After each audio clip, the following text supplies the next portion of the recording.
Welcome to MsMojo, and today we're counting down our picks for the top 10 differences between The Little Mermaid 1989 and 2023.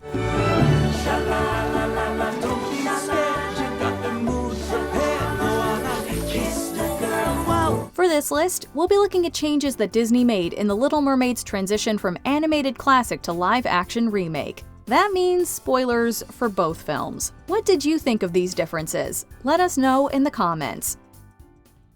Number 10. Ariel's first time on the surface. Our introduction to Ariel remains virtually the same, as the titular Little Mermaid explores a sunken ship with Flounder. Ariel! Don't! They also encounter a shark, although this time Ariel gives Jaws the slip using a mirror trick right out of Jurassic Park. Clever girl. Instead of going to the surface to ask Scuttle about dinglehoppers, it's established that Ariel has never been above water, although she longs to be where the people are. I just want to know more about them.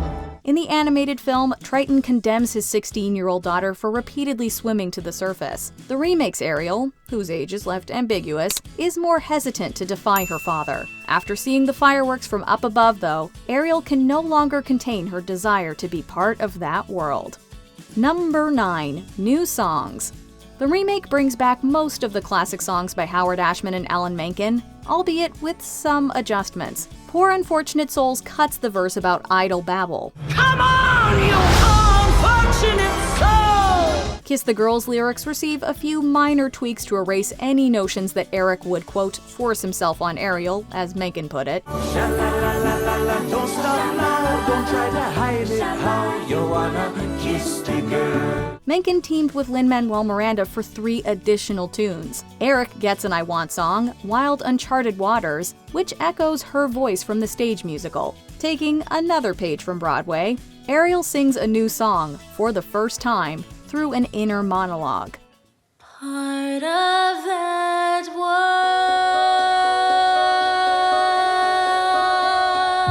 Scuttle and Sebastian also share a rap that's pure Miranda, the Scuttlebutt. Les Poissons sadly gets left out to sea, although that song would have been more grotesque in live action. Now I'll stuff you with bread. It don't hurt, cause you're dead. And you're certainly lucky you are.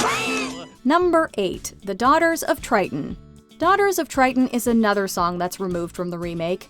We are the daughters of Triton, great father who loves us and named us well. Part of that's because the daughters are all given new names: Caspia, Indira, Karina, Mala, Perla, and Tamika. Ariel is now the only sister whose name begins with an A. She's our sister, Ariel.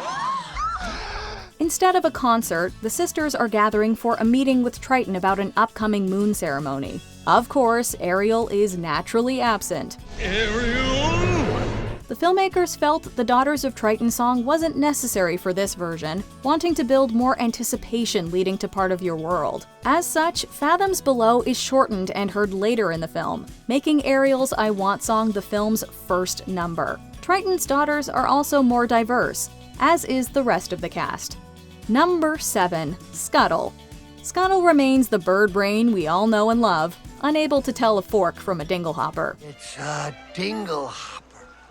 Humans use these little babies to straighten their hair out. The comedic character undergoes more than a couple of changes, however. Buddy Hackett injected a lot of his personality into the 1989 Scuttle. Awkwafina does the same with her take on the character. This casting comes with a gender swap, but the tweaks don't end there. Scuttle isn't a seagull in the remake, but rather a northern gannet. I really didn't expect to find her here. Being a diving bird, Scuttle is now able to interact with Ariel underwater. Awkwafina aimed to put a unique spin on the character, with the filmmakers allowing her to ad-lib. You know, why don't you tell me something nice? Hey, Scuttle, I like your hair. I like the center part, because the side part looks like it's receding a little bit. At the same time, she also sought to honor the late Hackett by incorporating touches of his portrayal. Number 6. Prejudice Between Worlds. King Triton makes his feelings about humans abundantly clear in the animated version. Ariel, how many times must we go through this? You could have been seen by one of those barbarians, by one of those humans. In the remake, it isn't just Triton who has a prejudice to work through. There are preconceived notions on both sides, with sailors accusing mermaids of drawing them to watery graves. Eric's mother believes that the people of the sea are responsible for creating the storms that sink their ships. Abandoned ship! Meanwhile, the merfolk don't appreciate having to clean up the sunken ships that humans leave behind. Triton's hatred of humans is personal because one killed Ariel's mother. Although this detail wasn't in the 1989 film, we do see what happened to Queen Athena in the direct-to-video Ariel's beginning. Athena was lost to us. She went out a lot like Ursula, between a boat and a hard place. Number 5. Eric's backstory. Eric is perhaps fleshed out the most in the remake. There was a lot of training to play the characters. Do you want to try? It's revealed that Eric was orphaned as a baby, and the local royalty took him in after he washed ashore. The king has since passed away, although Eric's adoptive mother, Queen Selena, continues to rule over the kingdom. I wanted to be able to connect with him on a deeper level, just me, regardless of anyone else. I wanted to understand who he was. While there isn't an urgency for Eric to marry in this version, his mother still wishes to see him settle down. Eric's goals go beyond searching for the mystery girl who rescued him. Check the code, man! Over here! Like Ariel, Eric possesses an unquenchable thirst for adventure, wishing to see other parts of the world. It's a nice contrast, with Ariel wanting to be on land and Eric wanting to be out at sea, yet both essentially desire the same thing: freedom. Number 4. Ursula is Triton's sister. The remake takes the beef between Ursula and Triton a step further, making them siblings. The Sea Witch? This plot point was actually in the storyboard stages of the animated film, with the sailors telling Eric that Triton's sister is the Sea Witch. King Triton's their ruler. He's got 7 fair daughters. And a witch of a sister named Ursula. Ursula? In the final film, Ursula mentions that she used to live in the palace, although it's never canonized that she's Ariel's aunt. In my day, we had fantastical feasts when I lived in the palace. The 2023 remake isn't the first interpretation to incorporate the sibling rivalry. The Little Mermaid stage musical delves even deeper into Ursula's history with Triton. Each was given half the sea when their father died, but Triton banished Ursula as she went mad with power. Remember those good times? I want them back. Another version of the stage show gives Triton several older siblings, who Ursula kills to seize the throne. Number 3. Bonding over human and mermaid stuff. Following the animated film, it's love at first sight for Ariel and Eric in the remake, with their romance playing out over 3 days.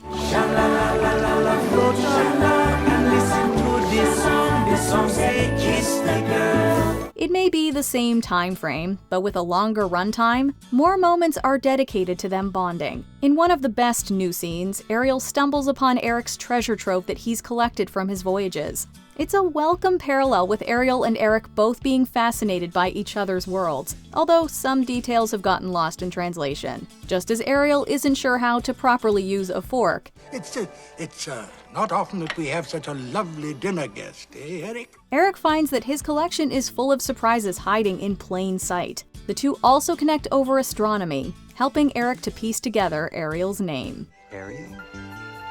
Ariel? That's kind of pretty. Okay, Ariel. Number 2. Ursula's Art of the Deal. The remake's Ariel is slightly more hesitant to strike a bargain with Ursula, but she ultimately gives in. You like to stir up trouble. Ariel seals the deal with blood rather than by signing a contract, addressing the "why didn't she just write Eric a message" plot hole. Ariel still sacrifices her voice, but it's called a siren here. Ursula also throws in an extra detail that she neglects to tell Ariel. I'll whip up a little potion to make you human for 3 days. Got that? 3 days. The witch puts a memory spell on Ariel, who forgets that she needs true love's kiss to remain human. If you do, you will remain human permanently. That's why Ariel isn't quite as eager to pucker up during Kiss the Girl. Kiss the girl. This edition lines up with Ursula's deceitful ways. Although it might have been more effective if she erased all of Ariel's memories, then Ursula definitely could have won. But if you don't, you'll turn back into a mermaid. And you belong to me. Before we continue, be sure to subscribe to our channel and ring the bell to get notified about our latest videos. You have the option to be notified for occasional videos or all of them. If you're on your phone, make sure you go into your settings and switch on notifications. Number 1. Climactic Role Reversal. The animated Ariel is notably the first Disney princess to save the prince. She not only rescues Eric from a shipwreck, but also prevents him from getting zapped with the trident during the climax. Why, you little fool! Eric returns the favor, defending Ariel with a harpoon and impaling Ursula in the end.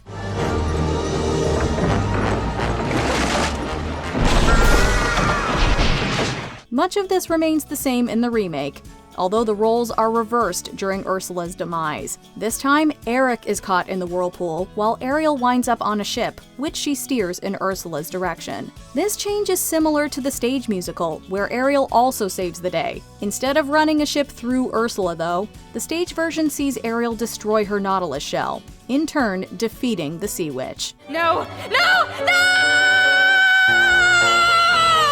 Do you agree with our picks? Check out this other recent clip from MsMojo.